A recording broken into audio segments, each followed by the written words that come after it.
Welcome to Behind the Paranormal with Paul and Ben Eno. What are indigo children? What do you do if you find out that you have one? Is there really anything to it, or is it more New Age pseudoscience? Well, hello and welcome to the 515th edition of Behind the Paranormal with Paul and Ben Eno. I'm Paul, and Ben is here, but he's got multiple multitasking responsibilities as the producer this evening, so he'll be back in a minute. Anyway, those shadowy questions were for our very interesting guest this evening, and we are going to delve into a subject that we've never really looked at before in all these shows, and we do welcome your phone calls. The number locally is 401-766-1240. From anywhere in the U.S. or Canada, 800-449-1240. Maureen Dawn Healy is a well-known author, speaker, and healer working directly with parents and their highly sensitive and intuitive children. She has written for Psychology Today, has been on PBS, and her books include Growing Happy Kids, published in 2012, and The Energetic Keys to Indigo Kids, 2013. Her website is growinghappykids.com. Maureen Healy, welcome to Behind the Paranormal. Thank you for having me. Okay, so you're in California, right?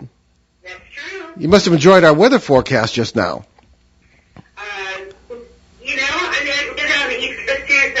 I know when it's cold, it's cold. It is. Tonight, 12 degrees anyway. So what are indigo children? Well, indigo children is it's the word the metaphysical community uses for highly sensitive children plus. So in addition to being highly sensitive kids, these children also have a deep need for, along with being highly sensitive, meaning sensitive to lights and sounds and energy, and sensitive to just having heightened sensitivities. They also have a strong energy of defiance, stubborn or strong-willed, people would call it. So, people listening have probably heard their kids say, I will not do this. In the quote-unquote olden days, if your parents told you to go to your room, you went to your room. Nowadays, a lot of kids will say, I'm not going to my room. So it's a different energy. They're sensitive, yet they're defiant, and they also share a common mindset, meaning some of the qualities that they share as a mindset is they have a really strong need for fairness, for equality, and they will stand up for what they believe in. It doesn't matter if you're their parent or their principal. If they think you're lying, they will, yeah, you are lying. So there's a different energy and way of being with them. So, of course, this is an intense energy, and they need to learn how to use it for good, or it can be very challenging. Wow. Well, there have always been... Well, Ben, why don't you ask this question since you're back? Yeah. Sorry about that. Hello, Maureen. There have always been gifted kids, as they've been called. So what's the evidence that the indigo children actually exist? It's one label that we use to define a whole set of characteristics. So certainly there are people who have a heightened awareness, able to see, energy and colors. And the reason why it's called indigo is because the first person who's now passed Nancy Tate was able to see an indigo aura around them, and that sort of identified their characteristics. And like you said, there's always been gifted kids, always been children who are bright and stubborn and strong-willed, but the thing is that we're having a whole pool of these children that fit these characteristics, and the reason why out of all the sensitive children, I would put a big umbrella under sensitive children and indigo children are one type of those types of kids. The reason I focus in on them is because their energy is so sensitive and defined in the same way, and they're very intense with their energy, and so it can go in a wrong direction as easily as it can go in a right direction. So, that just has more, it can present a lot of challenges, let's put it that way. Alrighty, so when and where did this term originate? It originated in the 70s with Nancy Tate, who's a metaphysician, and she was a scientist, and she's now deceased. But it has, continued to grow all around the world because what we see in these children is that high sensitivity that I was talking about, that strong energy of defiance, and a shared mindset. And some of the mindset is, need for equality, need for partnership, meaning like the old school parenting where you say, do this because it just doesn't work with these kids. So there's a different way of working with them that adults and parents and teachers and healers can have success with them. And if you don't know those ways, and it's sort of like banging your head against the wall, you're like, why isn't this working? So that's a long answer to your question. Well, I mean, I've read stuff about this before because I was very curious about it for a while. But I remember a lot of people would write in write blogs about it or something, or like articles, and be like, "Well, these kids are just brats." Like, how would you react to that? Well, I mean, everything in life you have the choice on how to see it, right? So we're all at choice. So, you can certainly see that glass is half full or half empty. I've never personally had an issue with these kids. I've always seen them as talented and sensitive and strong-willed. But certainly if you don't have a similar mindset or aren't able to perceive them the way that they are, what I think is in truth, is being strong-willed and being really sensitive and being really aware that, they have gifts. There's no reason to say that they're not talented. They're not going to play small because you want them to play small. Well, how do they present these gifts? Like, first of all, what do we mean by gifts? I mean, same talents that everyone else has. What their primary intelligence, they have all the intelligences everyone else has, but their primary intelligence is intuitive, which is why they are sort of on the outside of the mainstream quite often, meaning, they have very intuitive connectedness. But their gifts can be anything from Michael Phelps being an indigo to, some would say Angelina Jolie is an adult indigo, where they had, such intense energy that, certainly she had, in her earlier days, had challenges with, but she learned how to harness for good. So certainly they have this intensity to them that is very different than other kids. I mean, they're intense. And gifts, when you say what kind of gifts, they could be anything. They could be scientific. I recently read about a boy who helped discover part of a cure for cancer, and he was in his teenage years. And he used that defiance, that energy of defiance, because, there was like 200 labs that turned him down and said, yeah, you're a teenager. We're not going to let you use our space to help do your science project. But he kept going, and he found this miraculous breakthrough. So it's helping them, whether their gifts are science or humanitarian or English or artist or whatever it is. It can be in any field, but it's more of their personality and their characteristics that are markedly different. So if you're a parent, how can you tell if your child is an indigo child? I do have a description of it in my book. I'm happy to read it.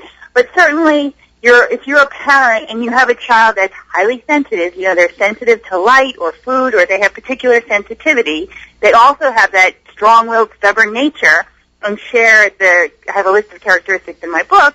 One of them is just this need for fairness. They say, that is not fair.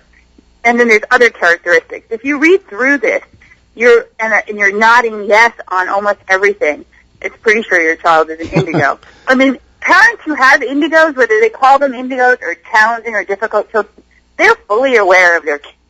And the reason why I wrote this book is because there's ways to work with them where you can have more harmony. You can have more peace.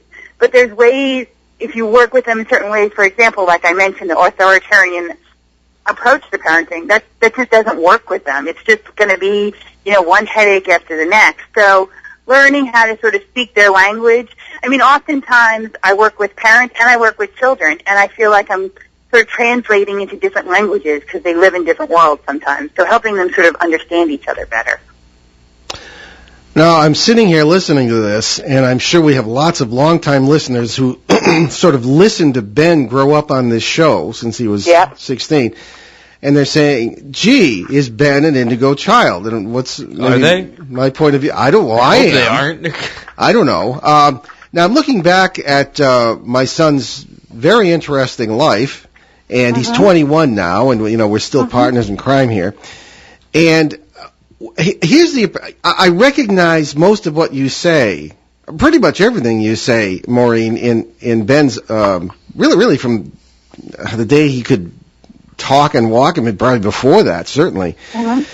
My approach as a parent, I don't know how paranormal this is, but my approach as a parent was always, now I have a military background, but also a compassionate one, because I was in the seminary too. It's an odd mixture, I admit, but that's what it was.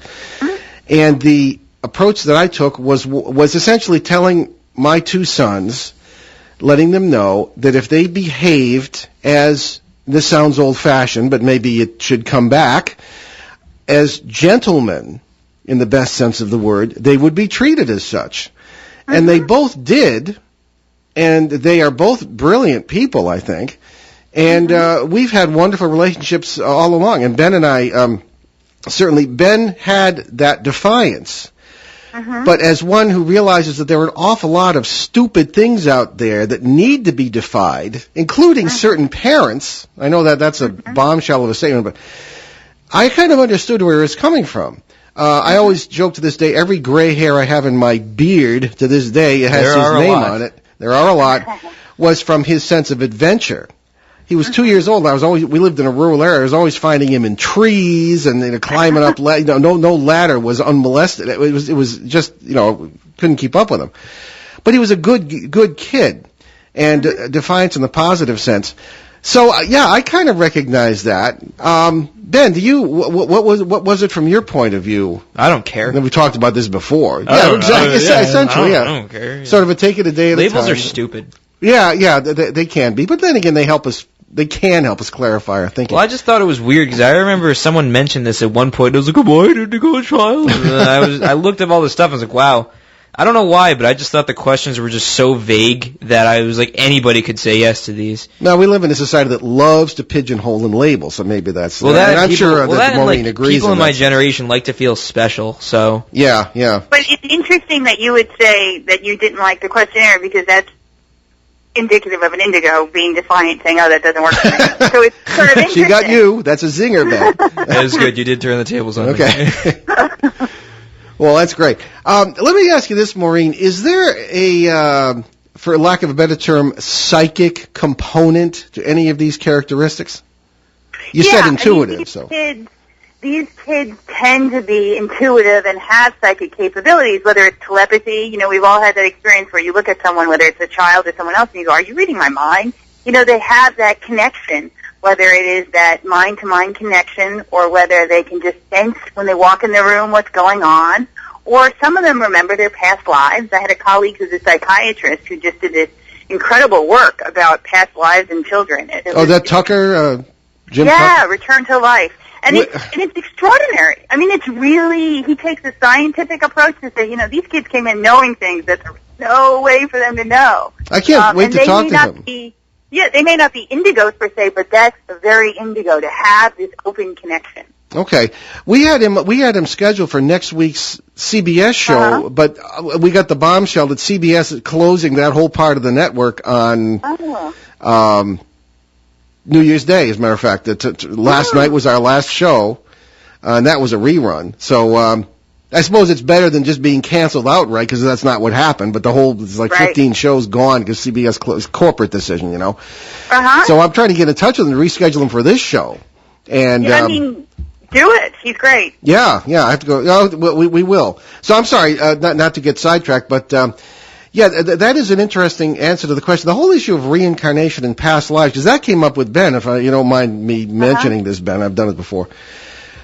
As soon as he could talk, he was telling me lives about different people, different things he was doing, and this sort of thing. And I've always been fascinated by that because I don't think, physics being what it is, past and present, I should say past and future, do not exist as we conceive them. They're just functions of our consciousness. So I would always ask regression therapists. Are you into that at all, by the way?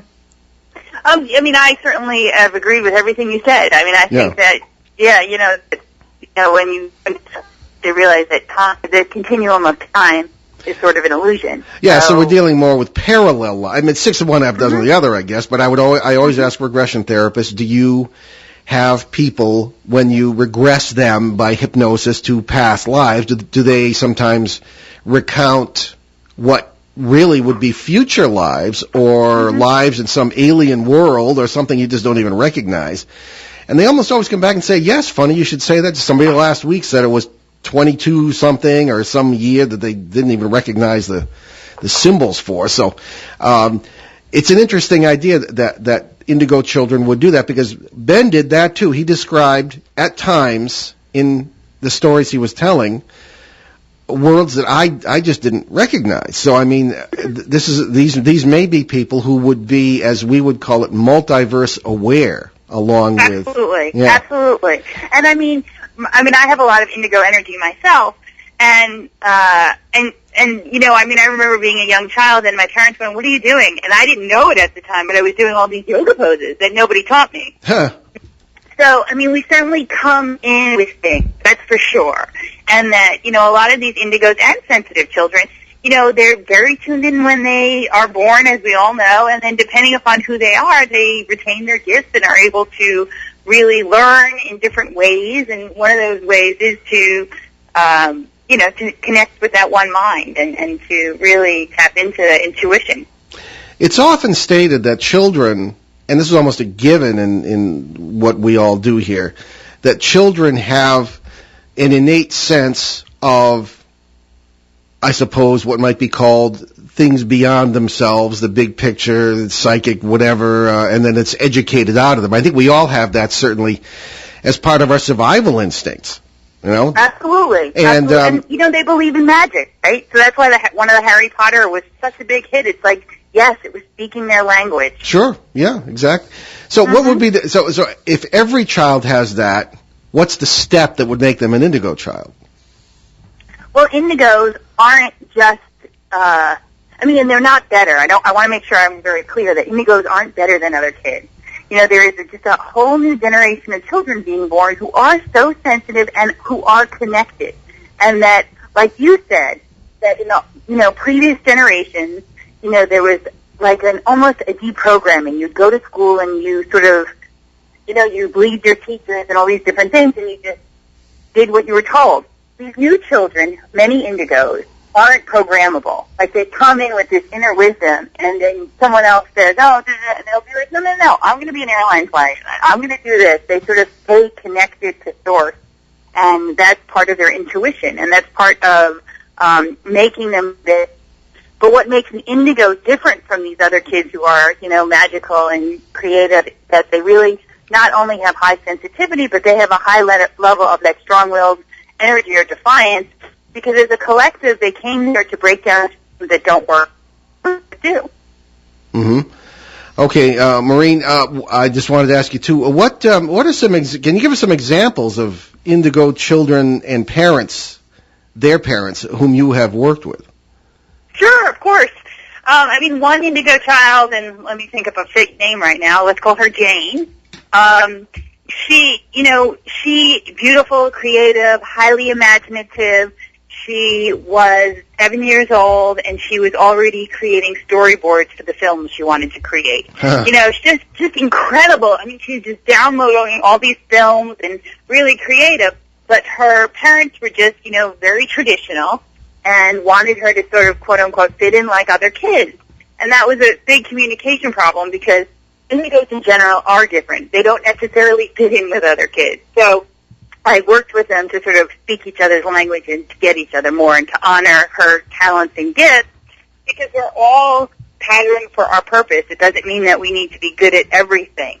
So I think sometimes as parents and teachers and doctors, we forget, we sort of fall into a trap of thinking, oh, my daughter or son needs to be, you know, straight A's or all B's, and, you know, but we're all different. We need to learn life skills and then also develop our strengths. But with that case, I helped the parent and the child communicate better so that they could really see her gifts. They could really support her in her endeavors as she went to school and was really creative and loved films and began to see that as a possible career opportunity for her someday. What do they become? No, if people, or have they been around long enough with this understanding for us to tell what they become? I mean, how much success do they have? Do they, being defiant, as you say, do they have problems in traditional schools, or are they successful? What happens with them? I would say that most indigos do better in more open-ended, creative schools, whether they're charter or Montessori or Waldorf or other private independent schools, because they're so creative. They're like off the charts on intuitive intelligence. They're off the charts with innovation and creativity. If you've ever been with a child who's just so innovative, it just takes your breath away. And then they also have other talents. What they need, in addition to those talents, are really learning how life skills. You know what I mean? And public schools don't necessarily, or private schools don't necessarily teach life skills. So they really need that support of that creative gift that they have, whatever skill it falls into, and also life skills. But if you put them in a regular school that's just memorization and regurgitation, it's not going to go well. And they also really don't like, oftentimes they have short attention spans because they do have this nonlinear ability to learn, but that doesn't necessarily fit in with the traditional schooling. Ben? I forgot what I was going to say. I think I was going to ask a question about if, let's say, one kid's an Indigo child and he or she has brothers and or sisters. So how would they be likely to be Indigo children, or would it just be that one child? It's always different, but oftentimes an Indigo child will be born into a family that isn't necessarily surrounded with other Indigo kids, and that's when usually I have parents seeking me out because they've done a certain parenting approach for the first 5 to 10 years, and now they have another child and nothing's working. The regular. Maureen? Yes? Oh, sorry, you dropped off. She was for a little considering her words. Indeed. Yes. Alrighty. Okay. So it's all different. All right. Okay, cool. How does a parent deal with more than one Indigo child at a time? Well, it depends. I mean, oftentimes I find that one parent is very sensitive and very tuned. One parent is often very tuned into the child, and the other parent usually thinks like, "Oh my gosh, a Martian just dropped these kids off. Who are they?" So, hey, in our world, who knows? Right, that's it. So the point is really, figuring out who you are and then who these kids are and helping support their success. So, I mean, I'm a big fan of, awareness, mindful, conscious parenting. And I know that sounds so simple and straightforward, but, it's like the more that we develop ourselves as adults, the more patient we can be and the easier it can be to deal with Indigos because they are intense, they are defiant, they are strong-willed children that really, they're leaders, let's put it that way. So it's hard to raise a leader when they're 5 years old. You know what I mean? They want to lead, but they're still 5 years old. So there has to be mutual respect, authenticity, leadership, to a very strong degree. Okay, well, that sounds good, but much of what, much of what you've been saying is, I'm thinking, could this possibly be the result of cultural change? Because around about the 70s, and Ben doesn't remember the 70s, but I certainly do. Well, you never know. No, that's true. Parallel lives and all that. There were trends in society that reflect very much what you've described about Indigo children, Maureen. In other words, there was more, perhaps, or defiance, which of course really began in the 60s, socially was entrenched. People who were defiant were growing, becoming parents. There was a new age sensitivity that was being developed at the time. There was a sense that women could go out and do the same things men do career-wise, and the limitations were being lifted. Things of that kind were starting to happen. Is it possible that many children who, I'm not saying there are no such, I'm just throwing this out as a devil's advocate. Is it possible that many of the characteristics you mentioned are simply cultural, and there is not necessarily anything particularly unusual about these children other than their sensitivity to culture? I would say there's an element to that. The one piece that I would say makes it different is that there's Indigos around the world. They're not just in America. Okay. So that's a piece that's different. But I would say that children are born of the consciousness of the time, of the world they're born into. So if, a lot of Indigos came in the 70s, or that's when they started to come in big doses, which I believe it is true, the late 70s, mid-70s, then you would think that they do have, a lot of them have an awareness that sort of they probably encapsulated some of that defiance into them. Okay. Okay, break coming up, but I think there's time for one more question. I'm not going to say diseases, because it's not diseases, but what problems, let's just say problems, are Indigo children subject to, or does it depend on the individual? It sounds as though they might be very lonely, they might be uncomfortable in social environments in some cases, school environments. What's the story with that? I would say some of the common challenges that Indigos have would be they oftentimes are very sensitive. So they can have low self-esteem pretty easily. They can have anxiety. They can suffer from fears that are never heard of before. They're very quirky. I work with children who had a fear of butterflies. I work with someone else who had, a fear of blue shoes. Like really unusual fears.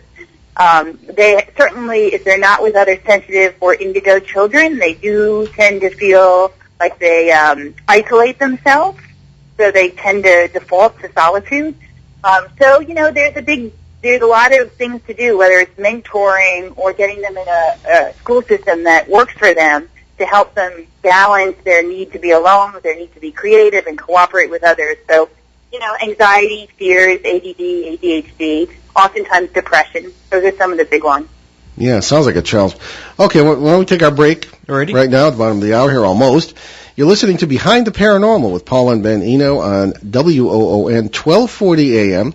I don't have to say AM. They keep telling me that. Anyway, in New England's beautiful Blackstone River Valley. So stick with us. We'll be right back with our guest, Maureen Dawn Healy. Stay with us to talk about indigo children.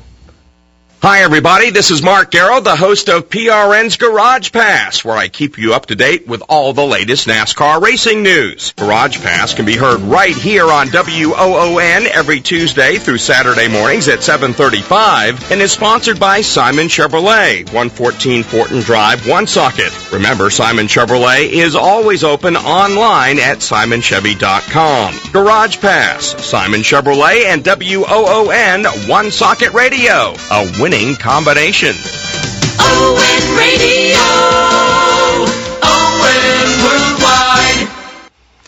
And I just wanted to mention several of the charities Ben and I have adopted. Certainly the Crohn's and Colitis Foundation. We have relatives who suffer from that, and so do a lot of you. We also have adopted a number of veterans charities, Canadian Veterans Advocacy for our friends and cousins up north who have been with us in the War on Terror all along. Mike Blaze in Ontario does some great work on that as far as legislative advocacy for Canada's veterans. Also, usacares.org, check that out. Great charity for, well, not even a charity. It's a great help, great tool, financial aid to American veterans and their families when they are short of cash. It's as simple as that. Also, BuildersHelpingHeroes.com, which is a marvelous group by the Rhode Island Builders Association. I was privileged to be present on the 21st of December when keys were turned over to Kevin and Kayla Dubois. Kevin was a Marine Corps corporal who lost both legs in Afghanistan. They've been able to move into a specially adapted house thanks to these great folks who are partnered with Homes for Our Troops based in Massachusetts. So a lot of great charities to check out on our website, behindtheparanormal.com. Please support these charities as best you can. They do great things for people. Okay, let's get back to our discussion with Maureen Dawn Healy on the subject of indigo children, which we've been talking about. Maureen, before we get any farther, I want to give you a chance to talk about your book and your website and where people can get it and find out more about you. Okay. My website is growinghappykids.com. And I have two books, Growing Happy Kids, and also the one we're talking about today, The Energetic Keys to Indigo Kids. And on the website, there's a free newsletter, there's some free articles, I believe there's a free chapter of the book. And what else? I have Twitter, MD Healy, which has been a lot of fun. I love that domain name, growinghappykids.com. It kind of makes you feel happy, you know. And like a kid. Yeah, well, as old as I am, why not? That's right. Okay, Maureen, let's go a little more into our world with this. And I don't know if anyone has even looked at this, but I've often found in paranormal cases over many, many years that, particularly poltergeist cases, which is interesting, some of the children involved are highly intelligent, highly independent-minded, very lonely, and many of the things that may or may not accompany indigo children. Has anybody looked at this, or have you found that indigo children have more paranormal experiences, or at least more aware of things of that kind? Oh, I mean, my experience has been that indigos and sensitive children in general have a lot of paranormal experiences. You know, whether it's seeing angels, whether it is, you know, having dreams come true, whether it's other things. You know, I've had parents call me with a whole slew of different things. And, you know, I think part of it is normalizing that for them and helping them learn how to manage their sensitivities so that they can be in this world and also be very intuitive. Okay. Well, that's succinct answer. Can you give us some more examples of indigo children you've worked with? And I think we need to stress, too, that they are not the same kinds of people necessarily. Am I right? The children? What do you mean? Well, in other words, one indigo child is not a carbon copy of the other. Oh, no. I mean, well, everyone's different. And, certainly, for example, one indigo child that I worked with, really wonderful kid. But he was, he had a fear. And for him, it was just, a really strong fear of tattoos, which doesn't sound like a big deal. But indigo kids tend to be very quirky. And the parents lived in New York City, and, you could not promise him if we went outside we were not going to see someone with a tattoo. Probably not. Yeah, exactly. So I worked with him, and I mentored him or, counseled him. And, as soon as he got to understand that, tattoo doesn't equal bad, he was able to, do some deep breaths. I'm big into giving kids tools, whether it's deep breaths, whether it's affirmations, whether it's crystals, something to help soothe their energy and help them learn how to manage their feelings and their emotions so that, they realize that they really, they're at choice. They can control how they feel. They can put the causes in place of happiness into their lives. So, and the thing with indigos is they have such fast-moving, intense energy that things go really well or in the opposite direction very quickly. So the sooner that they learn how to manage their energy, the more important it is, the better it is. All right. Ben? So if it's your, this is sort of a speculative question, but are there any records of children who are indigo children before 1970, or is this sort of like a newer phenomena? There's not like a central indigo record-keeping place. Yeah, like I said, speculative. But I have met people in my own life who are indigos who I know someone who's 70 right now.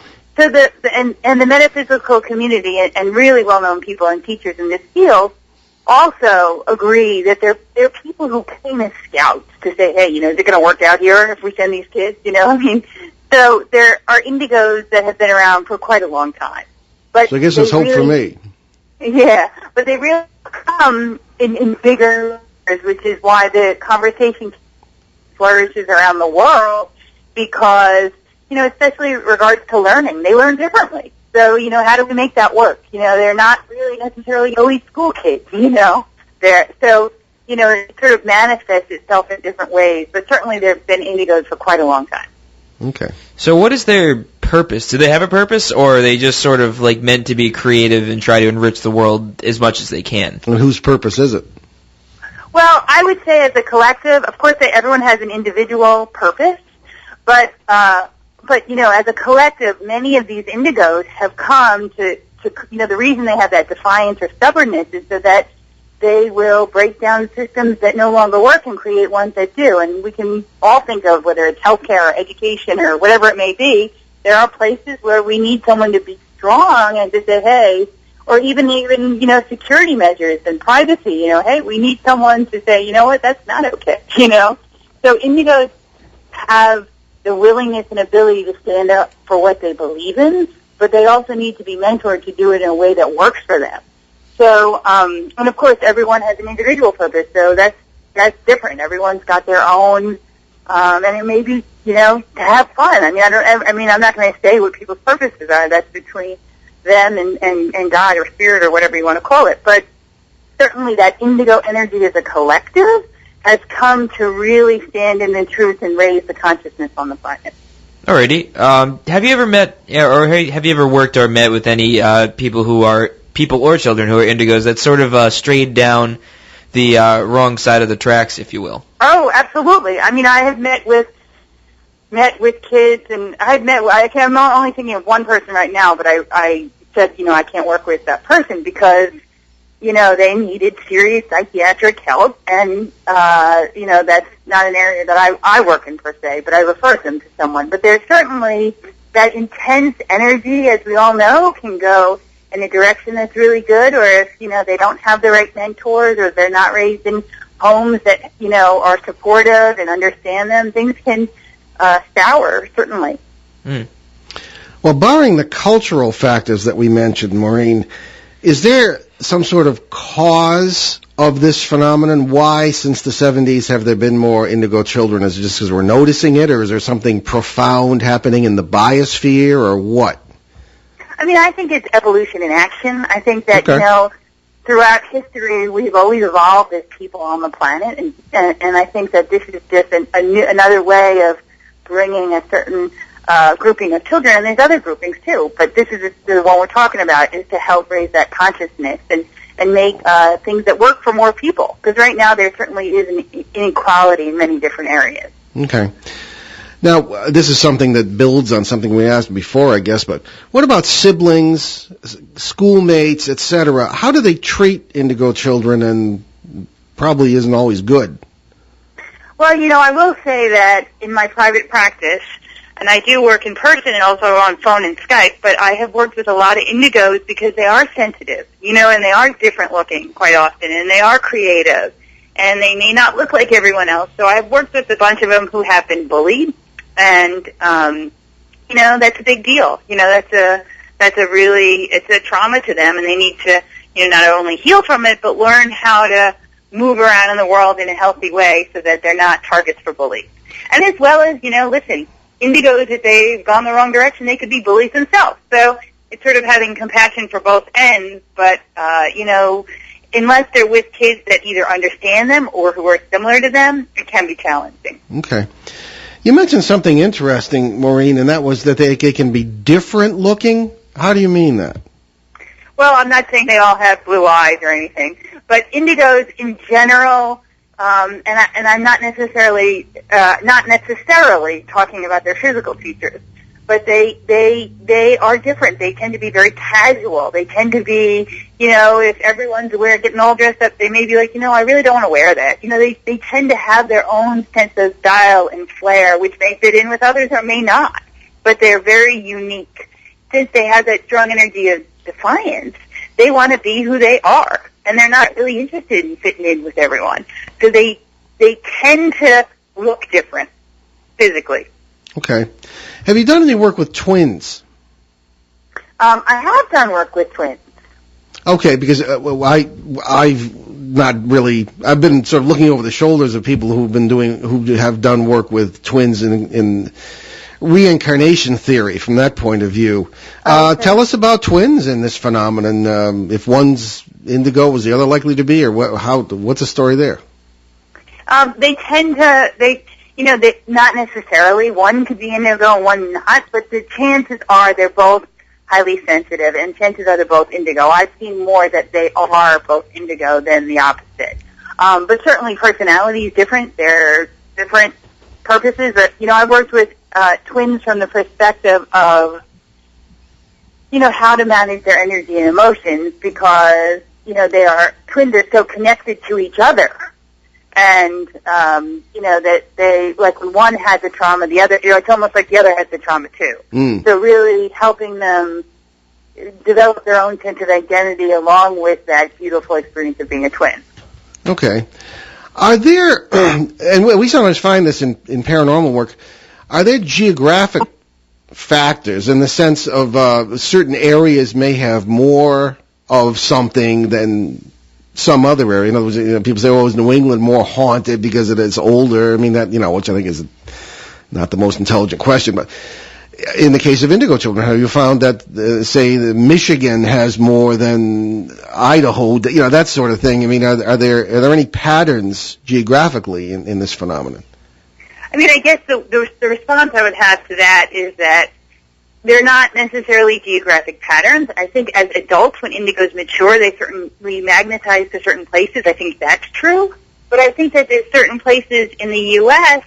where it's open and okay to be different, and there's other places where that's not the culture. They prefer you to fit in or look a certain way.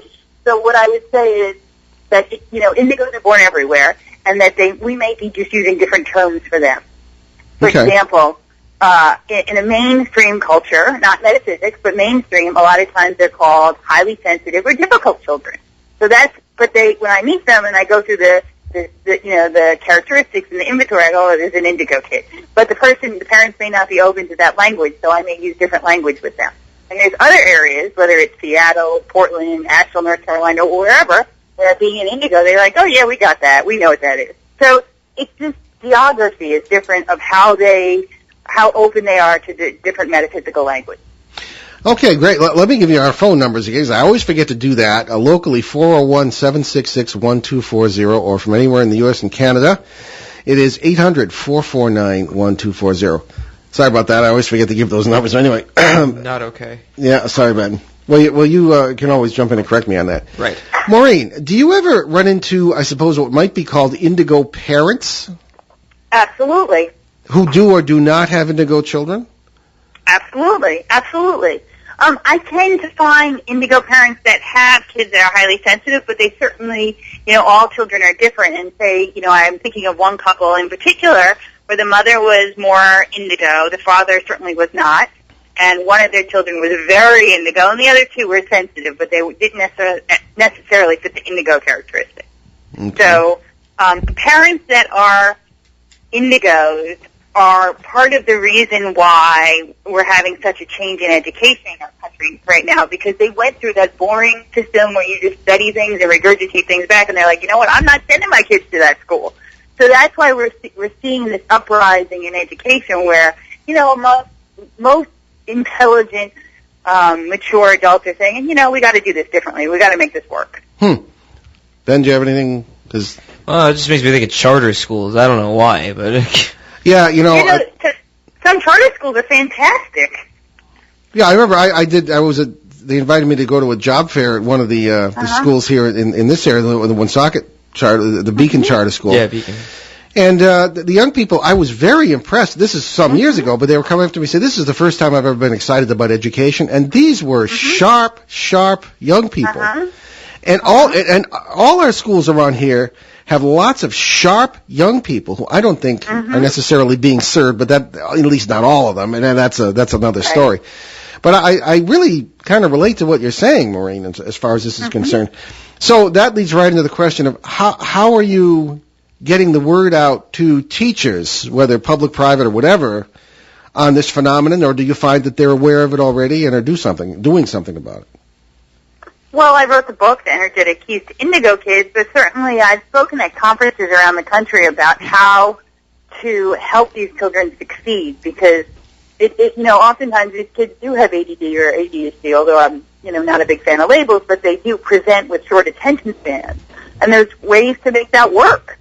So certainly it's a different model of teaching that works for them. Okay. For these kids, they need more activity, they need nature, they need healthy food. There are things that they're I don't want to say very, but they tend to have food sensitivities and food allergies, and they just have this strong energy of defiance, but also sensitivity. So there are environments where they'll feel comfortable and safe to not only learn, but explore, and other ones where they would feel stifled. So that's where making that school match for the child, of course, is important, but particularly important for Indigos. Okay. There's the issue of relationships. We touched on school relationships and parents and things. What about the Indigo children themselves as they grow and they get into, say, romantic relationships?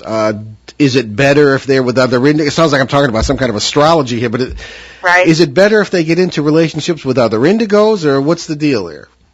I mean, they don't necessarily need to be an Indigo to an Indigo, but certainly when you have another Indigo and you make a connection, whether it's a friendship or more of a romantic relationship, they just get you. And I think that's the feeling that people want, is someone to feel like a refuge, right? That person, they just get me, right? But I think, it doesn't have to be an Indigo. I have a colleague who wrote a testimonial or blurb for the book, and he wrote a book called Indigo Adults, and it's an excellent book. And it's about adult Indigos making that romantic connection and what it's like at work, and, the different strengths and challenges, and it really brought that Indigo energy to life as well. Now, I haven't read that, but I get, just from what you've said about defiance, wouldn't an Indigo relationship kind of be full of fireworks? Well, not necessarily, because you just get each other. You know what I mean? You just get each other. You understand each other. You understand each other, okay. And you at your base, one might be a scientist, one might be a teacher. So the defiance doesn't necessarily need to come out at home. It can be in your work. You refuse to do the normal, regular work. You're doing exploratory research. I mean, there's a way to harness the defiance. For example, Oprah, someone said to Oprah, they're like, oh my God, you're so defiant. And she was like, what?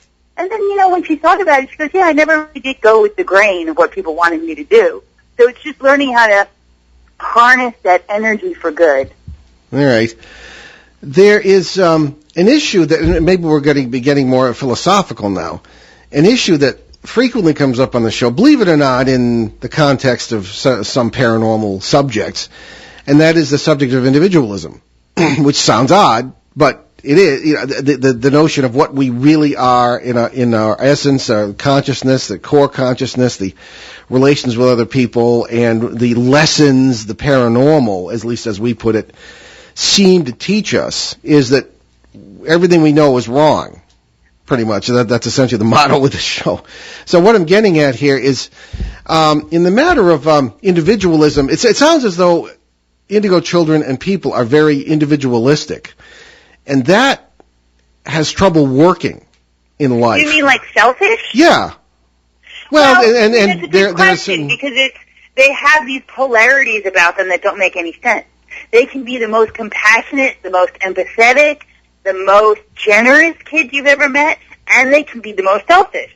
So they sort of swing between these two. They can be completely independent and then clingy the next moment. So they have these, really, I don't want to say extremes, but in a way they're extremes because they're highly sensitive and they're highly intuitive, and they move quickly on the continuum of emotions, and they move quickly on willingness to, like, for example, I work with one indigo. She was outside raising money so that all the rabbits at the animal shelter could be free and find homes versus, what they were going to do. So they can be very compassionate, but then in the same regard, they can be very, and I don't want to say selfish, but very interested in taking good care of themselves. So they have both of those qualities. It sounds almost like, and I don't, and my studies of psychology and work in psychiatric hospitals many, many years ago, before some of these new terms came up, like bipolar. But from what I know of bipolar, it sounds a little bit like we're kind of drawing some parallels. There's multiple kinds of bipolar, because you have cyclical bipolar, which usually is like a different term for seasonal depression, and then you have the extreme bipolar, which is like you have depression for 6 weeks, and then a week you have some sort of manic fit where you just buy tons of stuff, and it's you're yeah, I'm wicked happy, and then like that. Well, so that leads into the question for Maureen: do indigo children or indigo anybody have more tendencies in the direction of certain problems, neuroses or psychoses at all? I would say that the indigo energy and the indigo kids are very intense. So what you're picking up is intensity. And bipolar or anxiety or clinical depression, there's an intensity to that. You know what I mean? When someone's not depressed, like you said, they're not bummed out, they can't get out of bed. There's an intensity to that. So these kids do have a tendency to go to extremes. They're not necessarily bipolar by any means, but they can because of their intensity. So that the whole sort of key to success with them is helping them and yourself as parents and teachers is help them manage that intensity. You know what I mean? Because it can be used to solve our world problems and to bring joy and to be of service to others, or it can cause some problems, Mm-hmm. So it's really helping them learn early on how to manage that intensity.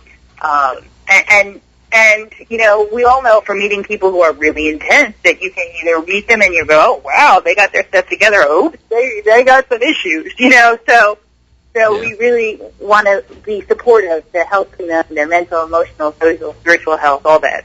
Okay. Did you... What? Oh, no, I'm all set. You look like you're about to ask a question.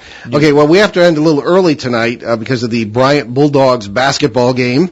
However, I think we got... Well, we have about 3 minutes now. Okay, maybe time for a real quick question.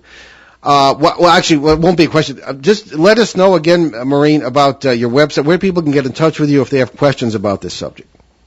Sure. I'm at growinghappykids.com. And what else? My Twitter is MD Healy.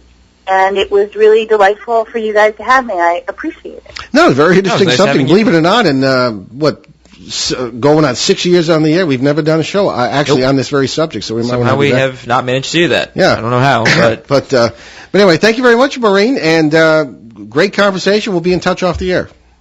Okay. Thank you. Bye-bye. Okay. Thank you. Very good. Bye. All right. Ben, you can take over the announcement. Alrighty, so you can visit our show website, BehindTheParanormal.com, where you can find well over 500 free podcasts of all our past shows, both regularly scheduled and specials. Also, check out our site at www.NewEnglandGhosts.com, where there are case photos and studies, along with articles by my dad. And you can find books by me on Barnes & Noble Nook e-reader and Amazon Kindle, Amazon.com, all the usual suspects. But if you buy them directly at BehindTheParanormal.com, you can do that with PayPal, I will autograph them for you, and you will help us keep all those podcasts free. And also on our sites, you'll find direct links to the several charities Ben and I have adopted, including USA Cares and Canadian Veterans Advocacy. And if I just might want to add one more thing if we have the time. Yeah. The podcasts for our CBS shows, 4.5 years worth of them, will be there forever, as much as that, whatever that means. But they're available free at the website, and will continue to be. And we really want to thank as many people listened to this show, listened to that show. And again, it was just one of those corporate things. The whole part of the network was eliminated, and but there may be some news coming up. We are looking for another home for a second show, and we'll see what happens with that. So there we go. So. All right, so next Monday, January 6th, wow, a new year, right here on WON 1240 and onworldwide.com. We will bring you an open line show to start off the new year. So get your questions to us at Paul at BehindTheParanormal.com or Ben at BehindTheParanormal.com, except that's not working, but you can always go to our Facebook page. You can find us on Facebook, Behind the Paranormal with Paul and Ben Eno. And bam, you can like us, and you can send us messages. That's right, and a lot of people have been doing that as far as getting questions to us for our open line shows, such as next week. Our form on the website, we're really trying to fix that. People found that very convenient. They could just fill out the question and send it in. But better just to send an email or use the Facebook page in the message section if you don't want everybody to see it. But we get some very, very good and intelligent questions. Please keep them coming. Alrighty, so we leave you this evening with a thought from that old sweetheart and one of my least favorite philosophers, Friedrich Nietzsche. Without music, life would be a mistake. I'm Ben Eno. Well, you must agree with that quote. Yes. And I'm Paul Eno. And on behalf of both of us and everyone here at WON 1240, a very happy new year to all. Return to this radio frequency 167 hours from now for another edition of Behind the Paranormal with Paul and Ben Eno.